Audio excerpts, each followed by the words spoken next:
Mesmo sem merecer, pecador, o mais miserável dos homens que sou, me envolves com teu amor e por isso eu sou mais feliz. Se a vida quer me tirar de ti, me afastar e me destruir, eu clamo a ti, Jesus, e tu me dás a tua vitória. Shalom, queridos! Começando mais um comentário da nossa lição, e dessa feita vamos tratar sobre o tema a iluminação do crente. Olha, não deixe de se inscrever no canal, aciona o sininho para que você possa ter acesso a outros comentários que nós estaremos fazendo dessa lição e outros vídeos de estudo bíblico, teológicos e por aí mais, tá bom? Nós vamos começar hoje esse comentário sobre a iluminação do crente e vale a pena frisar que essa lição corresponde à quarta lição da nossa revista e que seria passada ou seria ensinada dia 26 de abril, tá? Então, você, professor, caro colega de estudos, esteja atento aos subsídios que nós vamos fornecer a partir de agora nessa aula, tá bom? Bom, nós vamos começar a nossa aula de hoje fazendo algumas considerações sobre a perspectiva da carta de Paulo aos Efésios. A carta de Paulo aos Efésios é uma das cartas mais eclesiológicas de toda a Bíblia, de todo o Novo Testamento, tá? E já começando o nosso comentário, eu quero chamar a atenção de você para Efésios capítulo 1 e o versículo 17, aonde nós temos o nosso texto áureo, tá? Antes, nós vamos começar com o nosso texto áureo, tá bom? Efésios capítulo 1 e versículo 17, aonde o apóstolo Paulo vai falar da seguinte maneira: para que Deus, de nosso Senhor Jesus Cristo, Pai da glória, vos dê em seu conhecimento o espírito de sabedoria e de revelação. Tá? Então esse é o texto base, o texto áureo da nossa lição, e hoje nós vamos trabalhar uma temática muito interessante, a iluminação do crente. Vamos trabalhar alguns sentidos etimológicos de palavras que, uma vez observadas e tendo a sua aplicação necessária, nos levarão à percepção mais correta da postura do crente no tocante ao conhecimento e à busca do conhecimento da palavra de Deus.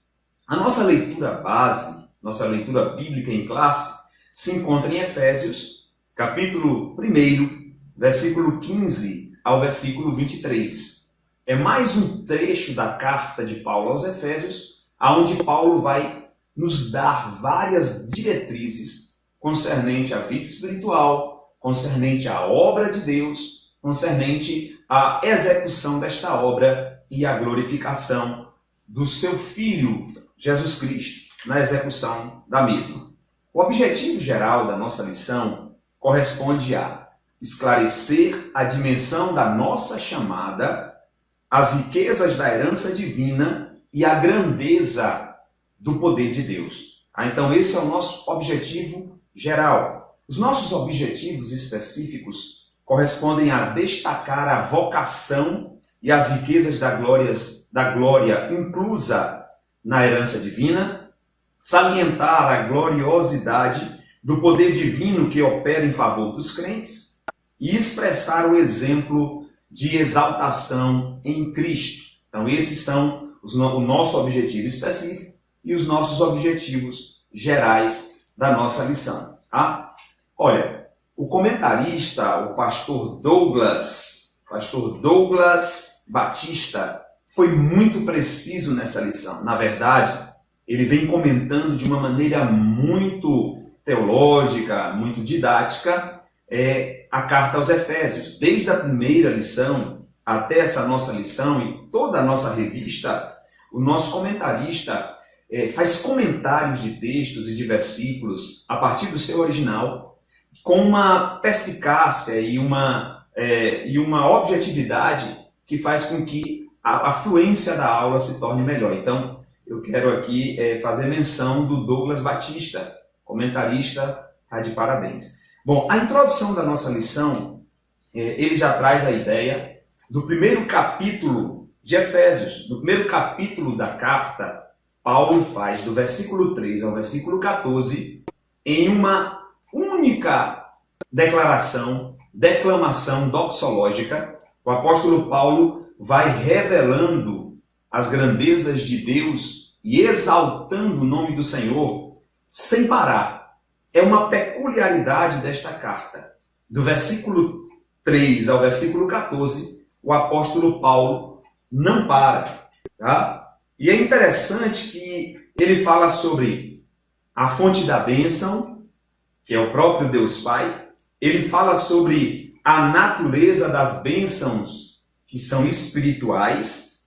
E ele fala sobre a esfera das bênçãos, que se dão nas regiões celestiais. Então, Paulo faz uma introdução longa e doxológica à sua carta, à sua epístola aos Efésios. E é interessante que na introdução da nossa lição, o nosso comentarista já começa dizendo que no primeiro capítulo, a partir do versículo 15 e 16, Paulo dá ações de graças. Ações de graças pelas misericórdias de Deus manifestadas.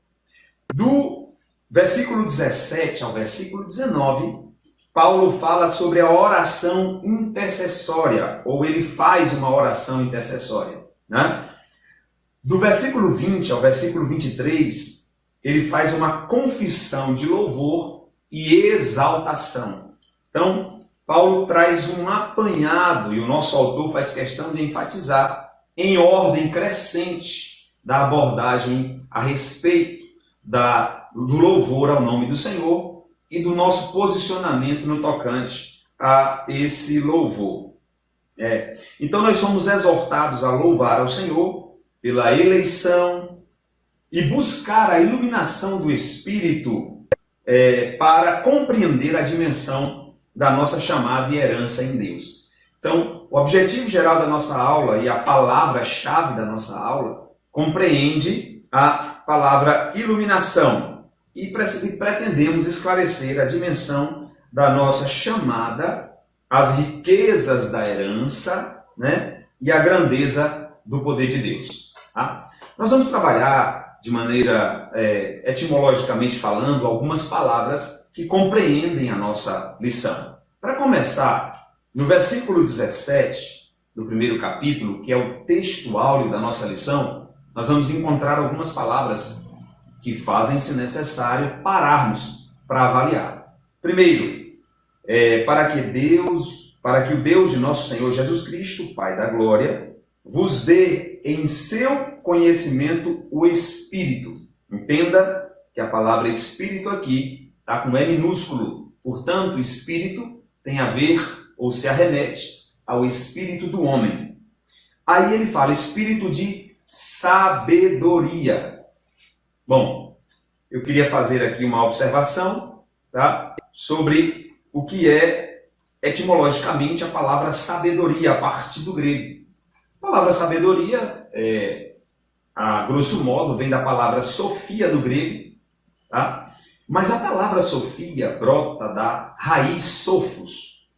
E a palavra sophos, que é a raiz da palavra sabedoria no grego, define aquele que elabora os melhores planos e desenvolve os melhores meios para executá-los. Então, na etimologia da palavra sophos, da onde vem a palavra sofia ou sabedoria, está diretamente relacionado à seguinte síntese. A pessoa que tem o sophos, ou a sabedoria, elabora os melhores planos e provê os melhores meios para a execução dos mesmos. Tá? Então, a palavra sabedoria no sentido etimológico é a pessoa que tem a capacidade de discernir entre as ideias, elaborar as melhores ideias ou planos e dos meios pelos quais eles possam ser executados. Depois nós encontramos a palavra revelação. E aqui eu preciso que o professor e os alunos, de uma forma geral, tomem muito cuidado com essa palavra. Nós bem entendemos que a Bíblia é a revelação de Deus.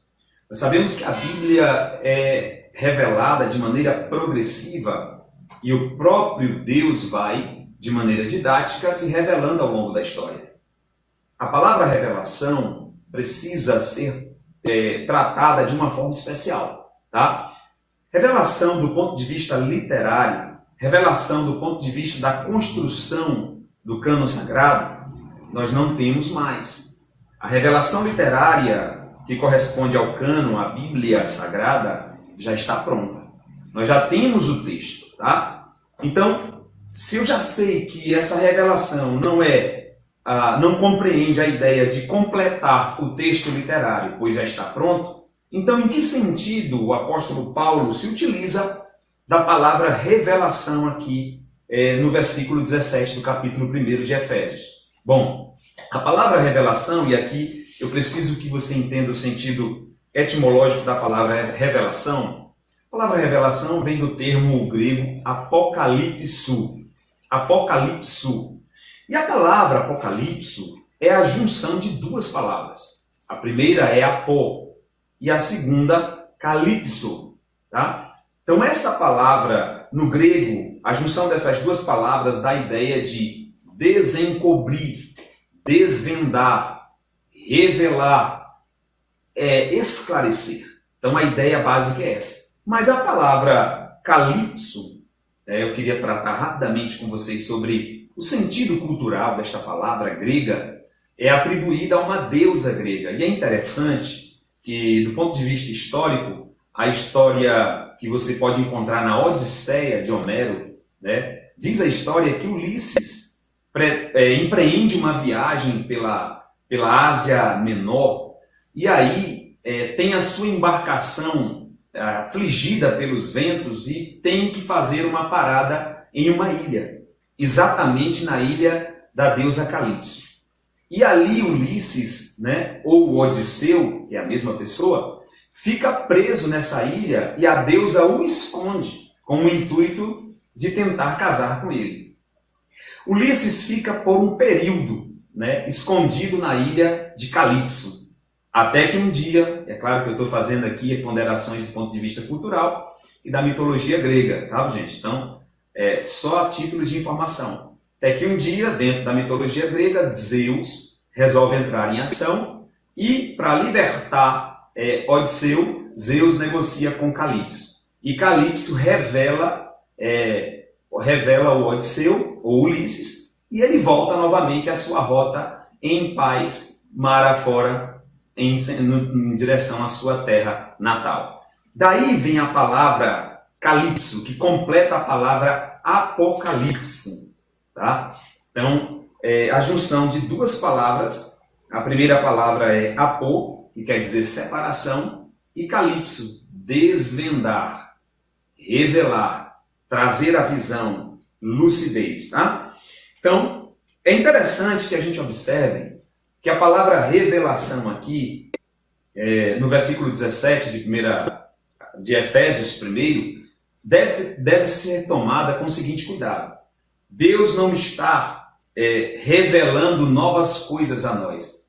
Deus está revelando e desvendando o que nós já temos, que é o texto sagrado. Então a ideia do apóstolo Paulo, ao escrever esse versículo, é que Deus nos deu o espírito de sabedoria, sofos, a capacidade de separar, capacidade de gerir as ideias e prover os meios para que elas sejam executadas. E a palavra revelação, né, que é apocalipse, ou desvendar, trazer à tona o que já existe, ou seja, a revelação da própria palavra. Então, Paulo vai fazendo esta oração para que Deus nos dê o espírito, no nosso espírito humano, a capacidade de ter sabedoria e revelação. Então é nesse sentido que se aplica a palavra revelação. Eu não estou aqui em momento algum querendo desmistificar a fé de alguém, mas não tem nada a ver com dom de revelação, gente. Isso aqui é a revelação da palavra, que já está pronta e que, portanto, Deus revela na sua inspiração do apóstolo Paulo, que o nosso espírito esteja atento, né, à sabedoria e a esta revelação. É a oração do apóstolo Paulo. Então, fiz essa consideração inicial para nós já partirmos para o comentário da nossa lição. Aí no comentário da nossa lição, como eu já falei, o nosso comentarista, o Douglas Martins, ele traz uma riqueza de detalhes no percurso da nossa lição. Tá? É interessante que você perceba que ele vai começar, primeiro ponto e primeiro tópico, falando sobre a ação de graças e intercessão. Tá? Versículo 16 do nosso texto base. Não cesso de dar graças a Deus por vós, lembrando-me de vós nas minhas orações. Então o apóstolo Paulo começa dando graças a Deus pelos salvos, pelos crentes da igreja em Éfeso.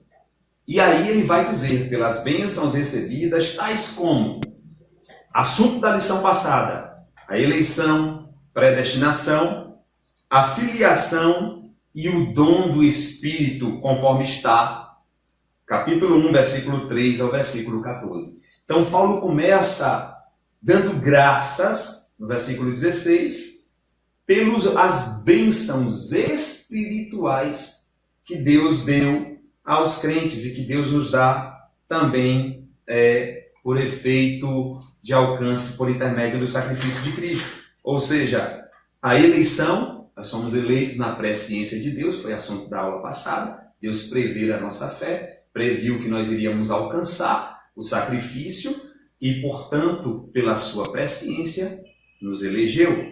Como também nos predestinou, que é a sequência da eleição. Então, ele previu, predestinou, e nos deu a filiação, nos religou na pessoa do Senhor Jesus Cristo, nos dando a adoção de filhos e o dom do Espírito Santo. Foi comentado na nossa lição passada, bem como as bênçãos espirituais também. Tá? Bom, no segundo tópico ainda do primeiro ponto, vale a pena considerar que o apóstolo Paulo fala sobre a esperança da vocação.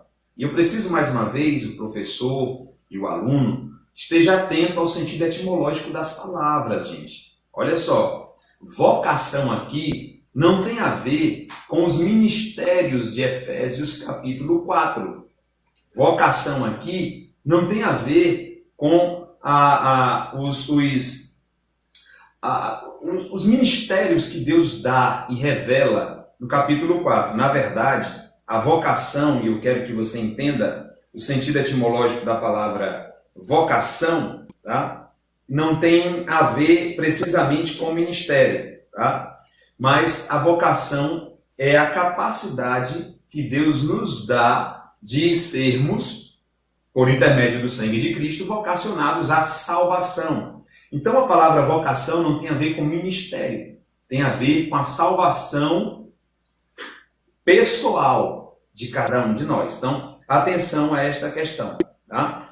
Então o comentarista faz um breve comentário, um comentário muito preciso nesse segundo tópico da lição, onde ele fala que em sua petição a Deus, Paulo intercede para que o Espírito Santo ilumine os crentes, a fim de saberem qual seja a esperança da sua vocação. Versículo 18 do texto base da nossa leitura em classe. Tá? Então, aqui aparece a palavra vocação. Como eu já disse, vocação para a salvação, vocação pessoal, autodescoberta para o encontro salvífico, para o encontro com a salvação. Agora, pela primeira vez aparece a palavra iluminação, no versículo de número 18, que é a palavra central da nossa lição. E aqui eu queria fazer uma consideração com os nossos ouvintes, com os nossos parceiros de estudo, sobre a palavra iluminação. Eu falei um pouquinho sobre revelação no início, e que isso não se trata nem de dom de revelação, que eu não sei onde encontrar esse dom na Bíblia, como também não se trata de revelação complementar do texto sagrado, tá? Não é nesse sentido a palavra revelação. A palavra revelação é uma descoberta inspirada pelo Espírito Santo para o texto literário, tá? Existe outra palavra que nós encontramos também na Bíblia, que é a palavra inspiração.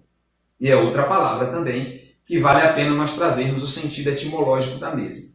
Observe que a palavra inspiração significa soprar para dentro. Então, os homens que construíram a Bíblia, a revelação progressiva de Deus, tiveram uma inspiração de Deus, receberam esta inspiração para dentro e escreveram interagindo com o fato histórico, contexto cultural e o seu desdobramento, desdobramento no sentido progressivo, historicamente falando. Então, essa inspiração que esses homens receberam foi o toque de Deus para que a Bíblia fosse construída. A pergunta que eu faço é hoje: seria certo dizer que nós ainda temos esta inspiração? Seria certo dizer que nós ainda temos a revelação de Deus no sentido da questão literária, de continuarmos escrevendo e construindo textos sagrados? Obviamente que não. A revelação não se dá nem no sentido profético, esta revelação, porque eu já falei que é uma revelação pessoal para a salvação, e a inspiração também não cabe para nós nos dias de hoje. Inspiração foi no tocante à escrita da Bíblia Sagrada, da onde você vai encontrar também a palavra cânon sagrado. Ou seja, está encerrado na Bíblia Sagrada a inspiração dada por Deus para que se completasse e se tivesse a devida condição para escrever as narrativas bíblicas e as revelações de Deus. Tá? Então, vale a pena considerar essas questões etimológicas em relação a essas palavras. Volta e meia a gente ouve alguém dizer: o pregador estava inspirado, né? O cantor estava daquele jeito, inspirado. Tá? Ou fulano tem o dom de revelação. Que revelação? Revelação no sentido de coisas sobrenaturais que completam o texto bíblico ou revelação da Bíblia? Essa é uma questão que o professor tem que estar atento nessa lição. Tá? Outra questão que o professor tem que estar atento também é: então qual é o toque espiritual que o Espírito Santo nos dá nos dias de hoje? Qual seria a palavra mais ideal, mais aplicável? A palavra iluminação. Exatamente o que nós encontramos em Efésios 1 e 18. Quando o apóstolo Paulo vai utilizar, né, a palavra iluminação. Eu quero até ler o texto com vocês aqui, para que você entenda, e pega a sua Bíblia, compara aí, dá uma olhadinha na sua Bíblia. Versículo 18 vai dizer: tendo iluminados os olhos do vosso entendimento, para que saibais qual seja a esperança da sua vocação e quais as riquezas da glória da sua herança nos santos. Então a palavra iluminação é a palavra mais apropriada para nós nos dias de hoje. Então, se um pregador vai bem ao utilizar a Bíblia, eu devo dizer o quê? Eu devo dizer que esse pregador está iluminado pelo Espírito Santo. Portanto, esse pregador está altamente orientado a perceber as riquezas do texto literário e, por meio desta iluminação, o pregador conduz, claro, debaixo da unção de Deus, a sua mensagem. Então, hoje nós não usamos a revelação histórica e a revelação profética, como também nós não temos a inspiração para construir. Hoje nós temos a iluminação para entendermos o texto literário, temos a revelação para dentro, que vai exatamente demonstrar a nossa vocação. A palavra vocação, como eu já disse, tem a ver com a questão interna, com a compreensão do processo de salvação para você mesmo, e que, portanto, só acontece por meio da iluminação, já denuncia o versículo 18, como acabamos de ler. Tá? Bom, aí o comentarista vai dizer, ainda no segundo tópico do primeiro ponto, assim eles, a igreja de Éfeso, seriam capazes de experimentar e conhecer conhecer profunda e espiritualmente os privilégios a serem vocacionados. Tá? Observe que esta vocação tem um caráter espiritual e pessoal, o que difere da vocação ministerial que o próprio apóstolo descreve no capítulo 4 de Efésios. Muita atenção a isso, porque isso é muito importante que você esteja atento a dirimir essas dúvidas e a conduzir a sua aula de maneira eficaz para que você não se perca no sentido etimológico das palavras. Tá?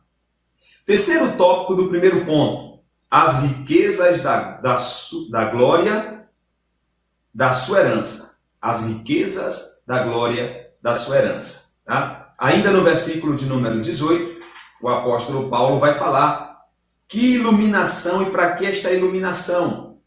Para que saibais qual seja a herança. Olha que a palavra aparece aqui, herança.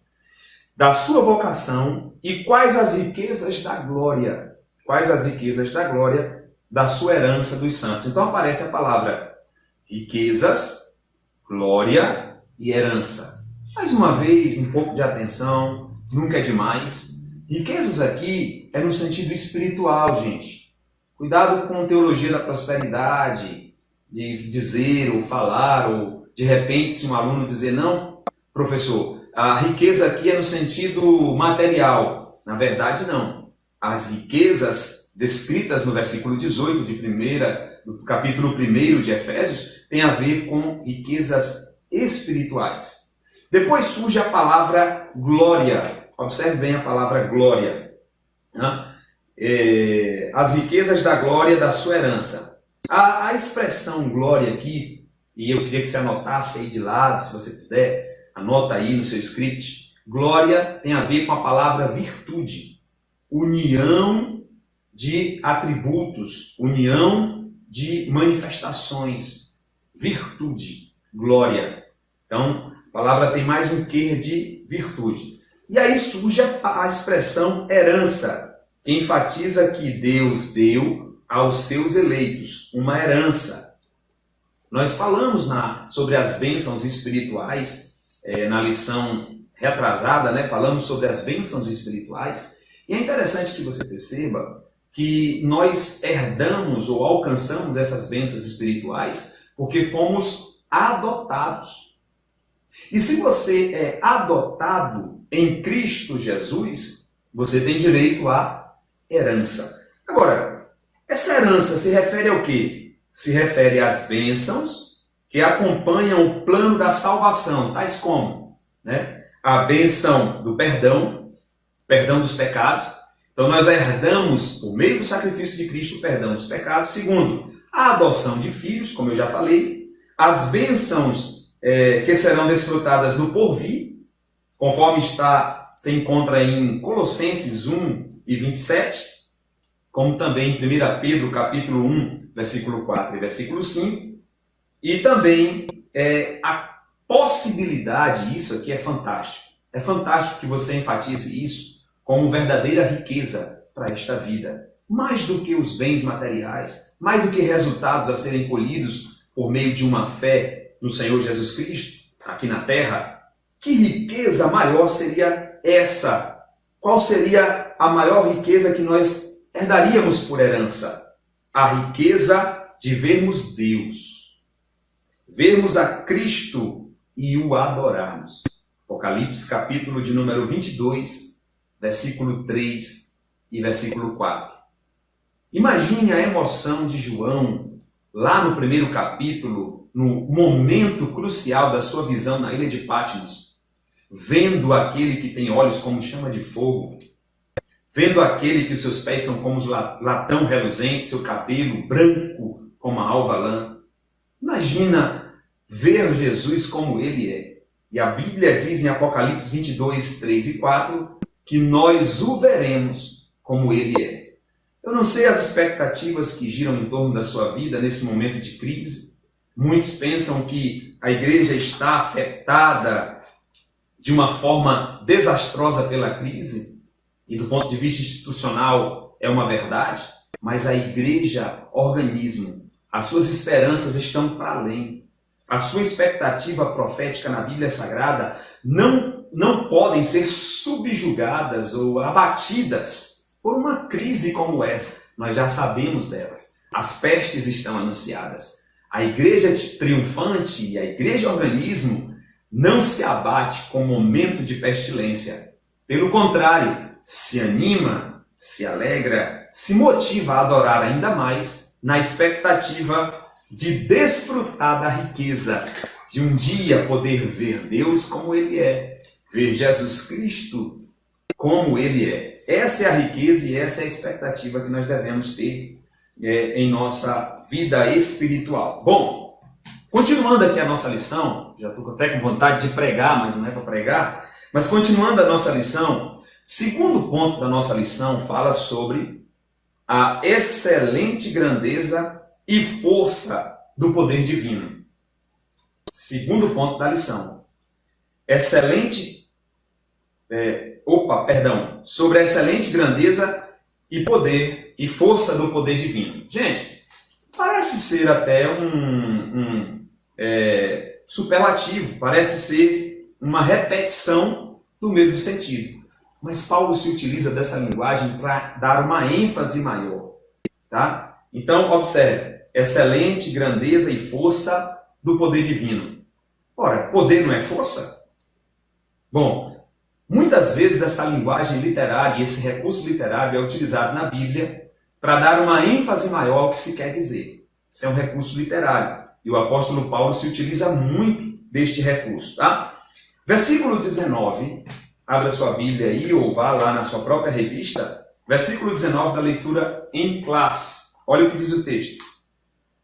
E qual a sobreexcelente grandeza do seu poder sobre nós, os que cremos, segundo a operação da força do seu poder.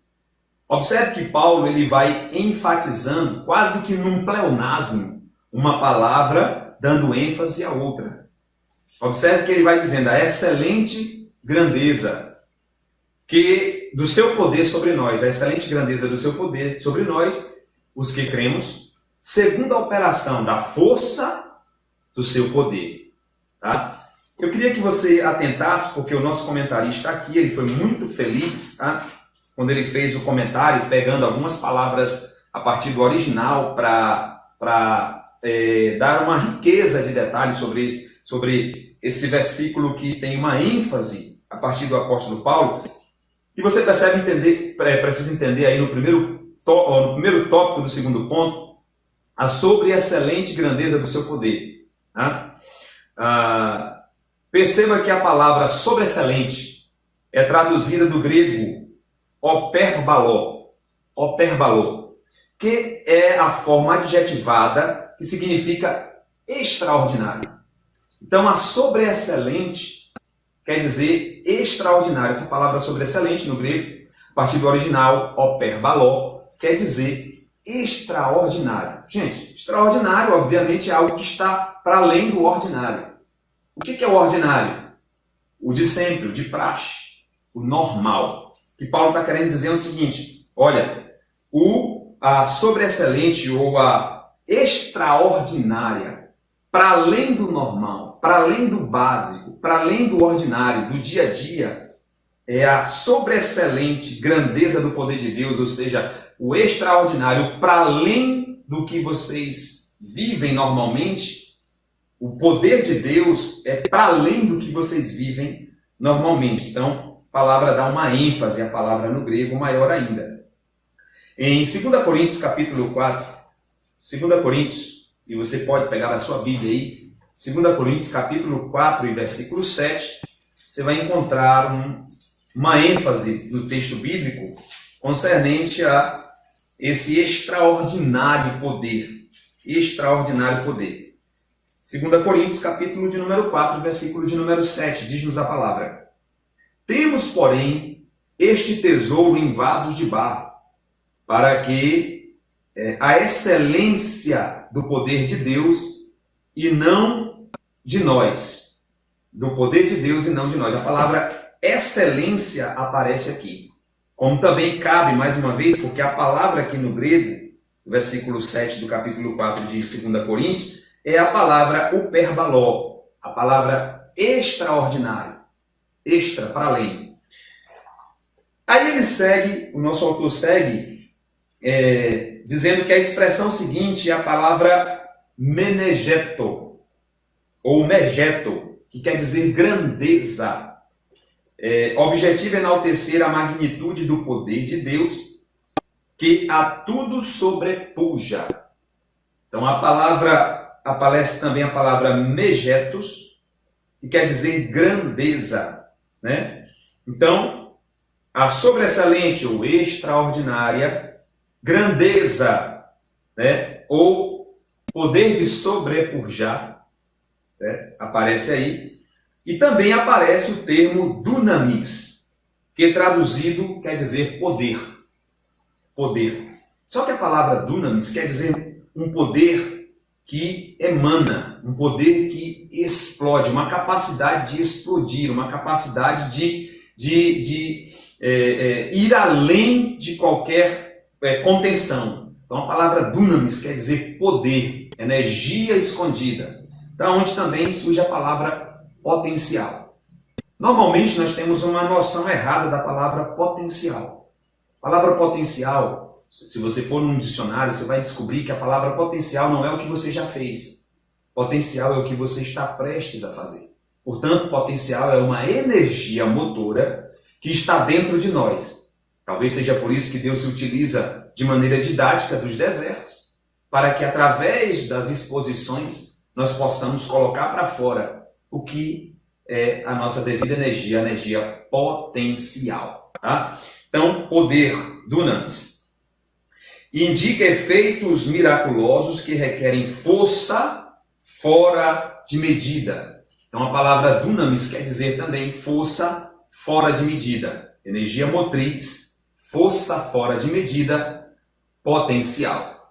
Tá? Então, o nosso autor foi muito preciso aqui nesses comentários, trazendo algumas palavras no sentido grego, no sentido original, para enriquecer o texto. É sempre importante que você esteja buscando subsídios extras, que você esteja buscando nos originais, se for o caso, ou literaturas paralelas para que você possa estar enriquecendo a sua aula. Tá?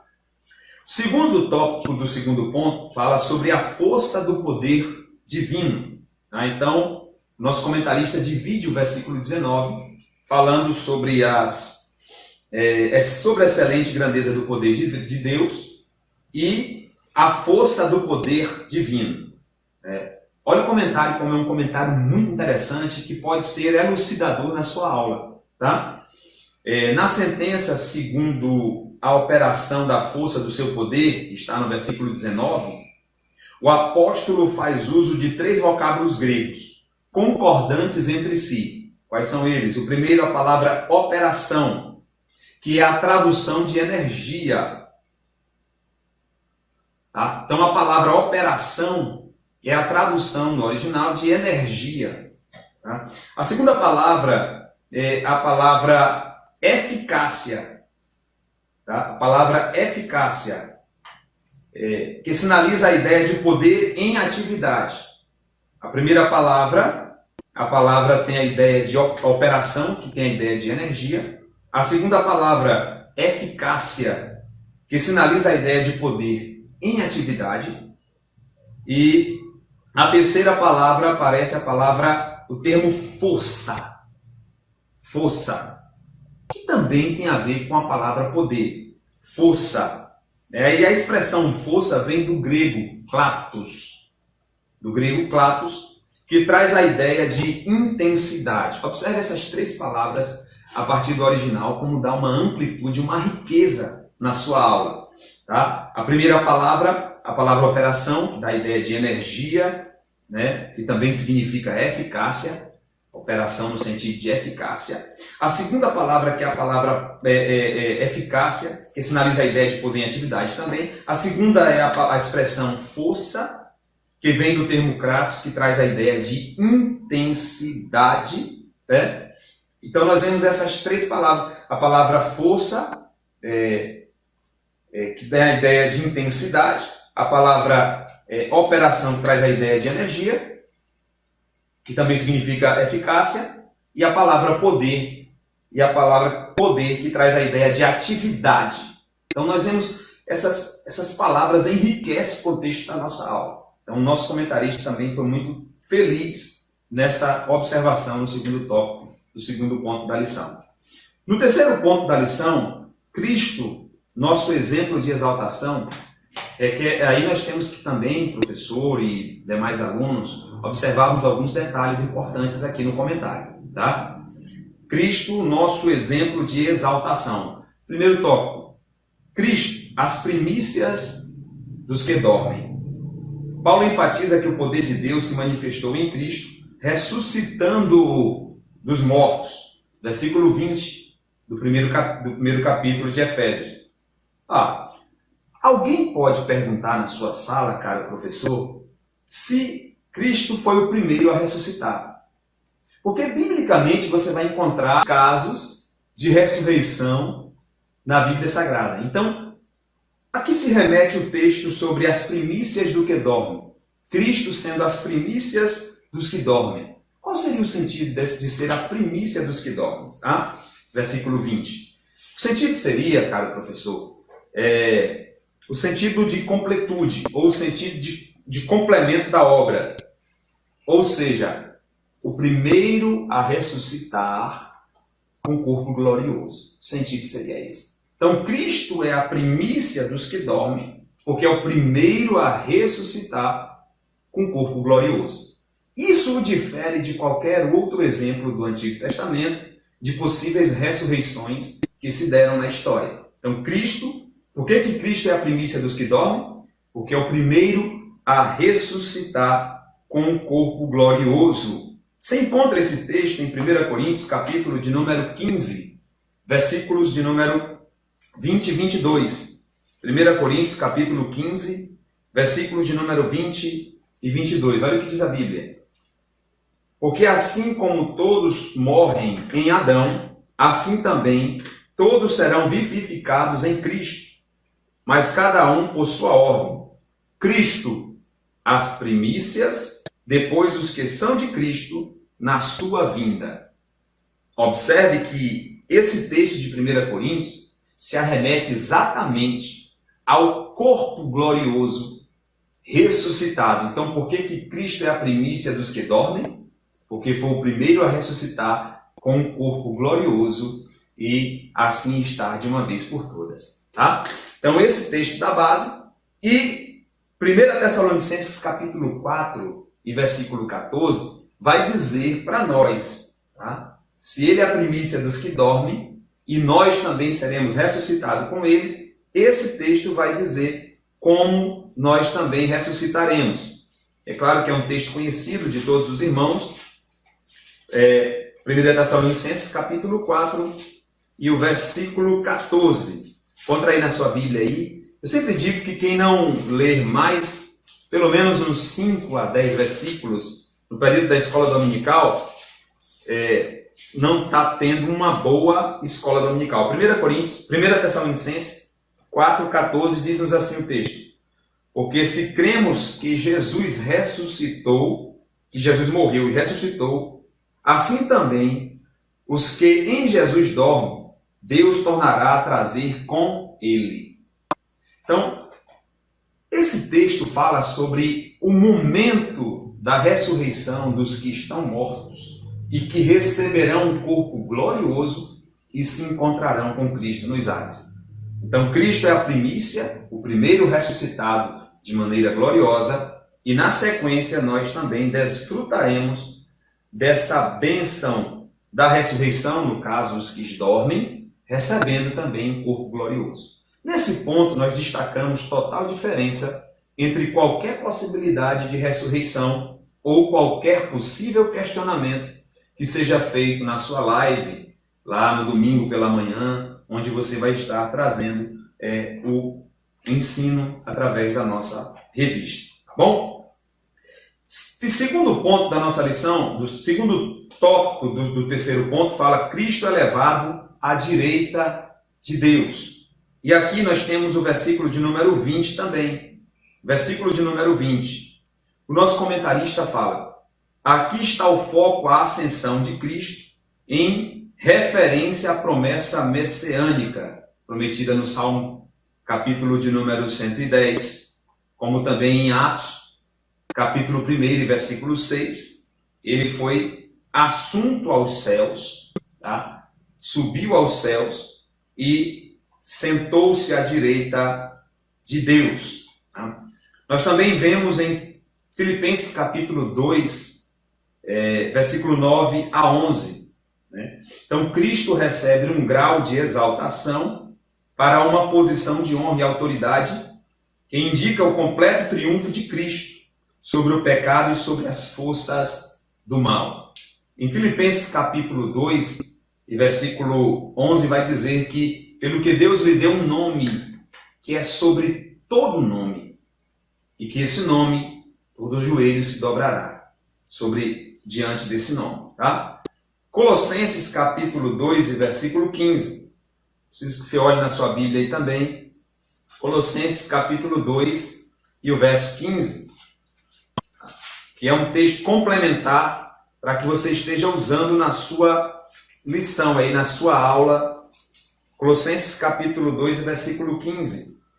E você usa na sua aula sobre esse momento de elevação de Cristo à direita de Deus. Observe aí. E despojando os principados e potestades, os expôs publicamente, e deles triunfou em si mesmo. Então, Cristo é levado à direita de Deus, sobrepuja as forças do mal, os principados e as potestades. Então, todo o mal é vencido na ressurreição de Cristo e na ascensão de Cristo aos céus, assumindo a direita de Deus. Tá? O triunfo também é assegurado aos salvos. Eu queria ler com você também 1 Coríntios, capítulo de número 15. 1 Coríntios, capítulo de número 15, e o verso de número 56 e 57. Cristo nos garante, por adoção, o direito também às bênçãos espirituais, a bênção da ressurreição glorificada, a bênção das promessas espirituais em Deus. Tá? E 1 Coríntios, capítulo 15, e o versículo de número 56 e 57, nos diz a palavra do Senhor. Ora, o aguilhão da morte é o pecado, e a força do pecado é a lei. Mas graças a Deus que nos dá a vitória por nosso Senhor e Salvador Jesus Cristo. Então nós recebemos também, por meio do sacrifício de Cristo, por meio da vitória de Cristo sobre as forças do mal, também recebemos, graças a Deus que nos dá, recebemos a vitória por meio do nosso Senhor Jesus Cristo. Interessante frisar que nós somos o único exército que já entra no campo de batalha com certeza de vitória. Tá certo? Bom, e já finalizando o nosso comentário de hoje, a nossa lição, já no terceiro tópico do terceiro ponto da nossa lição, o nosso comentarista fala sobre o Cristo exaltado sobremaneira. E aí, mais uma vez, nós nos reportamos ao versículo 21 do nosso texto em classe, aonde a Bíblia vai nos dizer, versículo 21 do primeiro capítulo de Efésios: acima de todo principado e poder e potestade e domínio, e de todo nome que se nomeia, não só neste século, mas também no vindouro. Ou seja, Cristo exaltado sobremaneira, sobre todo nome, sobre toda identidade, sobre todo nome, né? E essa exaltação sobre todo nome, que sobrepuja toda potestade, todo domínio, Cristo ascende e assume essa condição, porque fez o sacrifício perfeito, morreu sem pecado, derramou o seu sangue, pagou o preço do pecado e destronou todas as potestades, desabilitou o poder das potestades. É interessante essa compreensão, e o professor deve enfatizar esta questão na sua aula.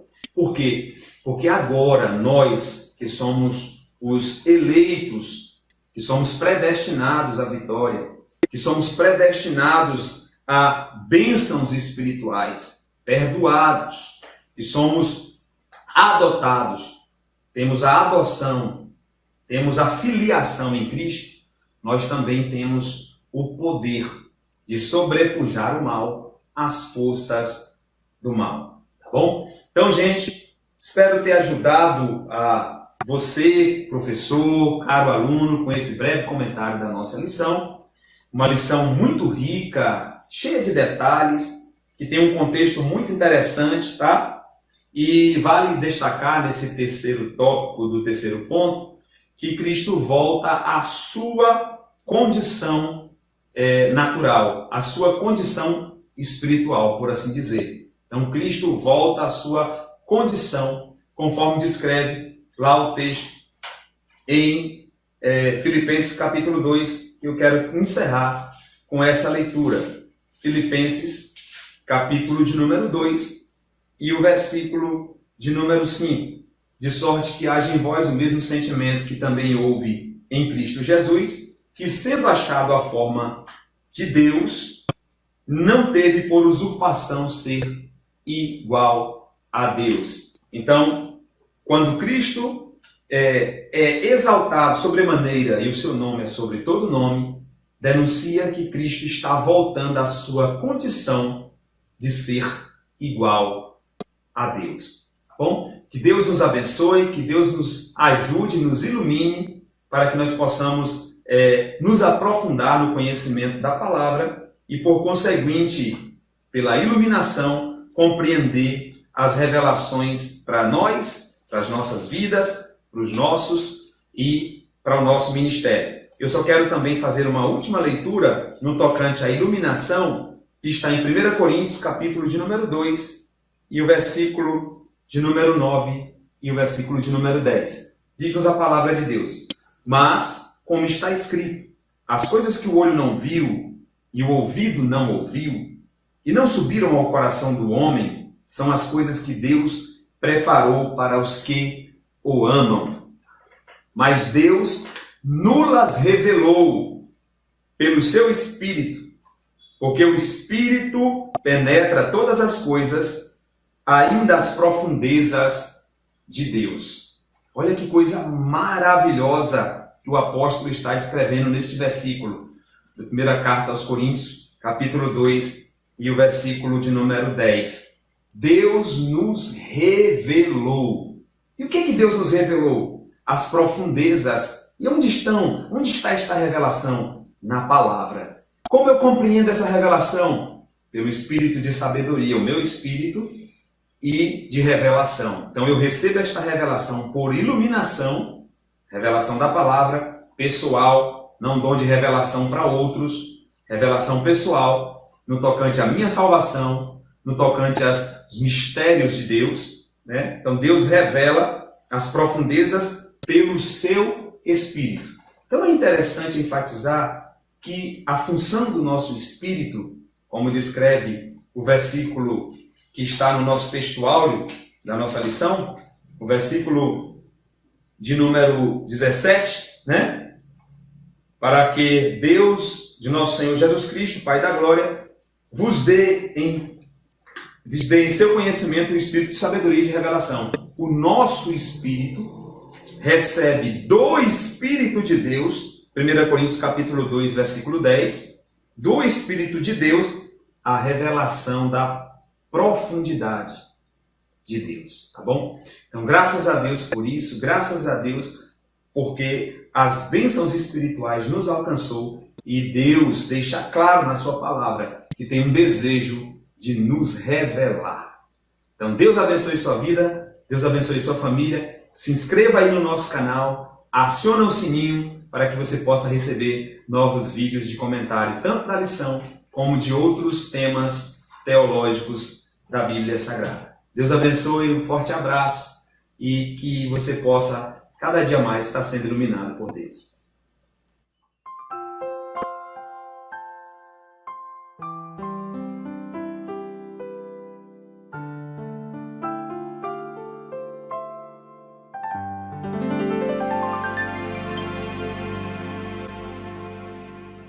Sonhei com um lugar chamado céu, com imenso esplendor.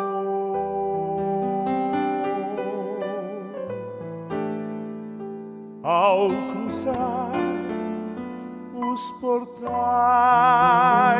clamei: Santo. Anjos abraçavam-me com amor.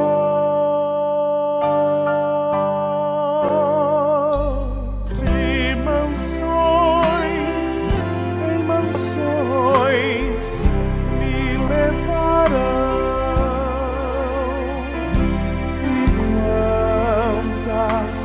Maravilhas pude ver. Então lhes disse: quero ver a Jesus.